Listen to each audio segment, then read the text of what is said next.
He understood this. If I want my ideas, my beliefs, my vision in life to continue on after I am gone, I have to have imparted it to people that are younger than me before I leave.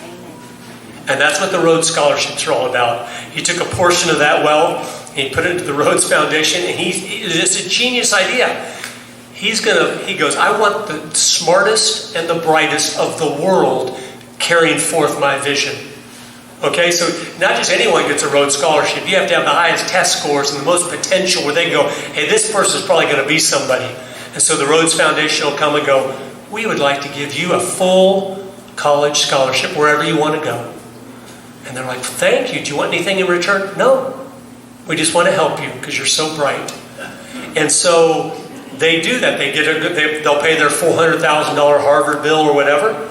And then when they get out, they'll have all the previous Rhodes Scholars help them get connected in business or government or media, whatever they're into, and help them work their way up. If they get up enough, a governor, United States senator, president of a college, head of a media, then and only then they come to them and say, come here. Remember we paid for your college? Yeah, oh yeah. And we've helped you be successful in life? Oh yeah. Well, we would like to give you another blessing. We're going to invite you into our little group. And this isn't any group. This is the inner circle of the inner circle of the inner circle. We decide what happens in the world. And of course, they're flattered. Who's not flattered to become in this inner circle where you're going to know every detail about everything going on, and you're in debt to these people. But your human pride goes, yeah, I'd like to be in the inner circle of the inner circle. Bill Clinton, of course, was a Rhodes Scholar, and many of our Supreme Court justices and senators and congressmen and many very successful people. But here's what happens when he pulls you in. Then they tell you about the vision. And here's what it is. On June 2nd, 1877, he said it was the very day he became a member of the Masonic Order. Whatever that ritual is, he did that. He said, I came home, and when I came home, all of a sudden a vision just came before my eyes. And he wrote it down in a book called Confession of Faith. He was not a Christian. And here's what he said.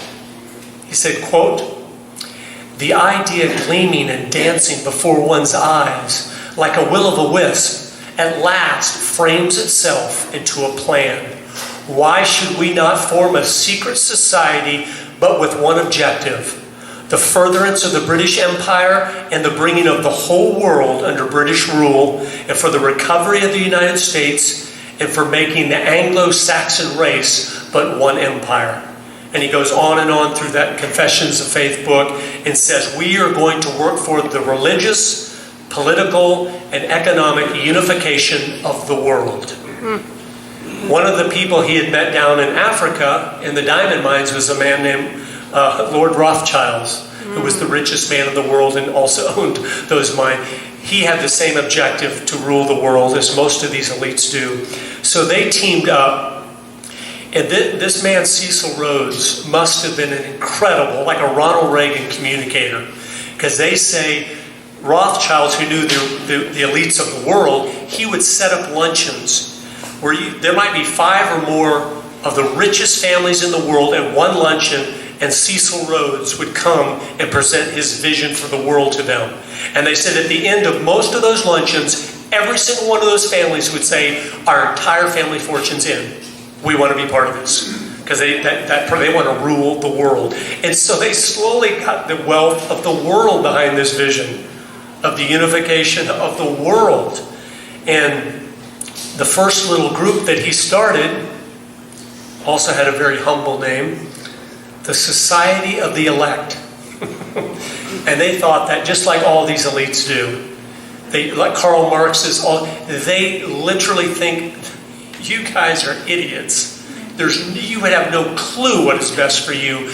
We have to tell you and every other people group of the world what to do. We are the only ones that have a high enough intellect to be able to do that. And it's just a crazy thing, but